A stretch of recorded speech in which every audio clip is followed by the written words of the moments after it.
Now coming to the most important diagram in a body fluid measurement or management or application, whatever is asked, any question which is regard respect to the body fluid distribution, its application, physiological importance, everything is dependent upon this diagram only, Darrow Yannet diagram. Before going into the diagram, I will ask you a few questions. For example, I am adding an isotonic solution into the ECF. What is going to happen? Will there be any fluid movement? The solution is isotonic, so there is no movement will happen. If I add a hypertonic whose tonicity is very high, like a mannitol as we discussed, what it is going to take, what it is going to do, it can take the water from the cell to the ECF. That's what is going to happen. If I add a hypotonic solution, what the ICF can do, it will drag water towards the ICF. The ECF is going to give the water. So this is the base concept that we already know, and now we are going to build a further concept with this base concept. What is this Darrow Yannet diagram is? This Sir, diagram, why is it yes. can't take up water? I have can't take, no, I have not, hypertonic solution means they will take up water. They will take up water from ICF. I have written maybe from ICF, it will not take up water. I have written like that. It can take up water from ICF, I can tell you. That will be a better statement. Can't take up water, I have written for the ECF. From ECF, it cannot take up water, I have written, I guess. But hypertonic solution can drag the water from the ICF. That is the concept. Like whatever diagram I have drawn, this is the concept. Okay. Now coming to this Darrow Yannet diagram, it's clear now. That's maybe a writing error. It can take from the ICF. That is the sign. Yes, sir. Okay. Now going to the Darrow Yannet diagram. Here they would have represented volume on the x-axis and osmolarity or osmolality on the y-axis. And what the body will do, already I have told you, whenever we have an ECF and ICF, the end osmolarity will be in equilibrium. The body will always try to bring the end osmolarity to equilibrium.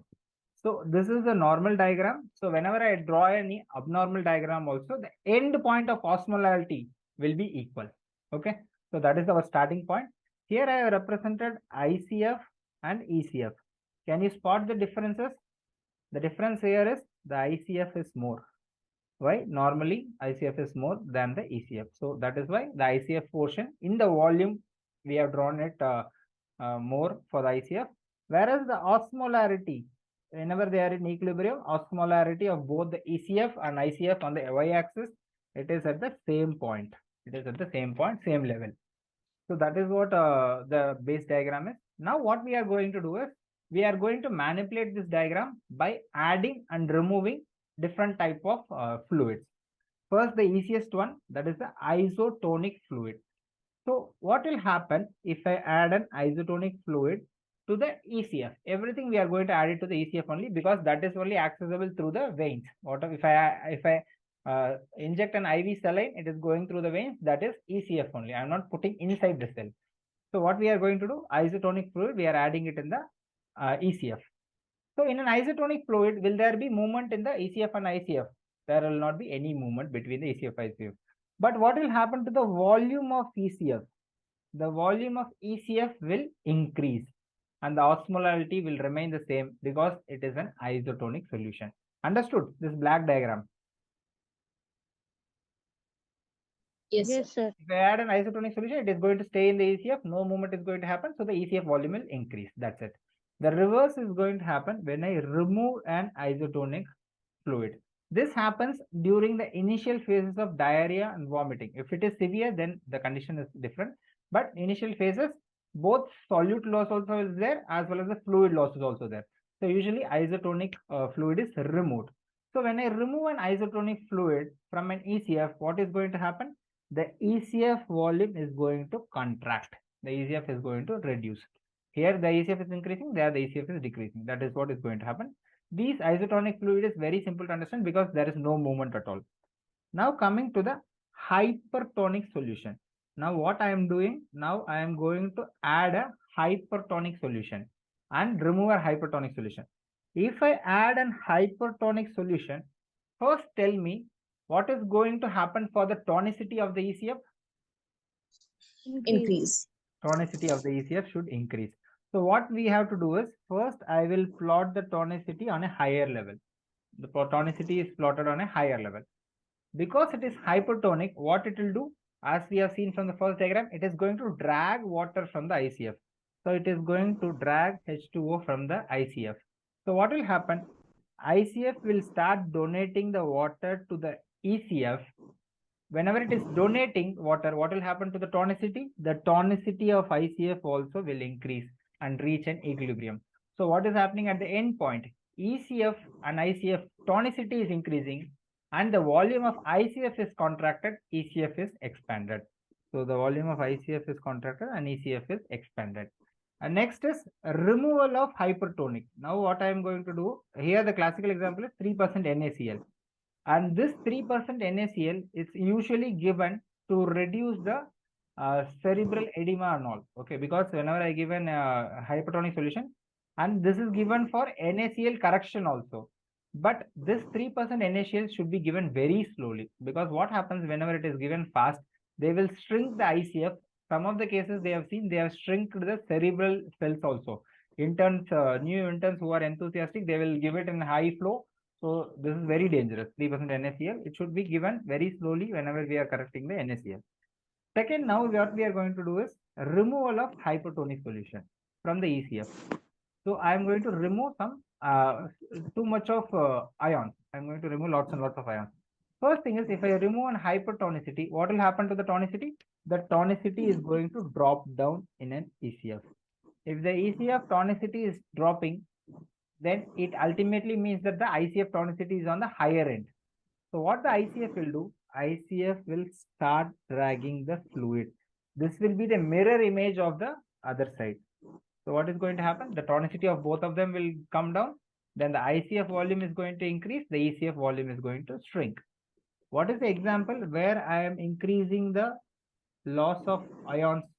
The classical example, aldosterone insufficiency. In aldosterone insufficiency, even the water loss will be there, but sodium loss more than the water loss. So basically, I am removing a hypertonic sodium, like sodium I'm removing more. So there is a decrease in ECF tonicity first. Because the ECF tonicity has decreased, fluid will move from ECF to the ICF, or the ICF will drag the fluid towards it. Final equilibrium will be obtained in the tonicity, but the volume of ICF would have increased from its initial point because it is dragging from the ECF. Now coming to the hypotonic solution. Now hypotonic solution, I am going to add again and remove again. What happens if I add a hypotonic solution? First thing is, the tonicity will come down. First thing is, the tonicity will come down because it is hypotonic. So ECF I am adding, the tonicity will come down. Whenever the tonicity is coming down, what will happen? The ICF will start dragging the fluid. The ICF will start dragging the fluid. So the ICF volume will start to increase. But these conditions, what happens is, I am adding usually these conditions, there is more addition of ECF fluid. There is more addition of the ECF fluid. So at the end result, what they have seen is, even the ECF volume also increased. Why the ECF volume is increased? This is not because of the tonicity. This is because of addition of H2O because of the underlying condition. Because in syndrome of inappropriate ADH secretion, what is going to be produced? ADH is going to be produced more and more. That is why it's called inappropriate ADH secretion. What is the function of ADH? It is going to reabsorb more and more water. It is going to reabsorb more and more water. So first itself, the volume of water in the ECF will be so high. So that is reducing the tonicity. So this excess water, now it will be started to drag from the ECF to the ICF. So ECF volume has already increased. Now the ICF volume also will increase. But ultimately, both of the tonicity will come down because we are adding up a hypotonic solution. Water is added to the ECF. So ECF volume increases, tonicity decreases. Because of the tonicity decreases, the ECF to ICF movement will be there. So ICF is also increased. Now coming to the removal of hypotonic solution. What is the classical example? Diabetes mellitus. So diabetes insipidus. Mellitus, at least glucose is going, but in insipidus only fluid loss will be there. The first thing is there will be a volume depletion in an ECF.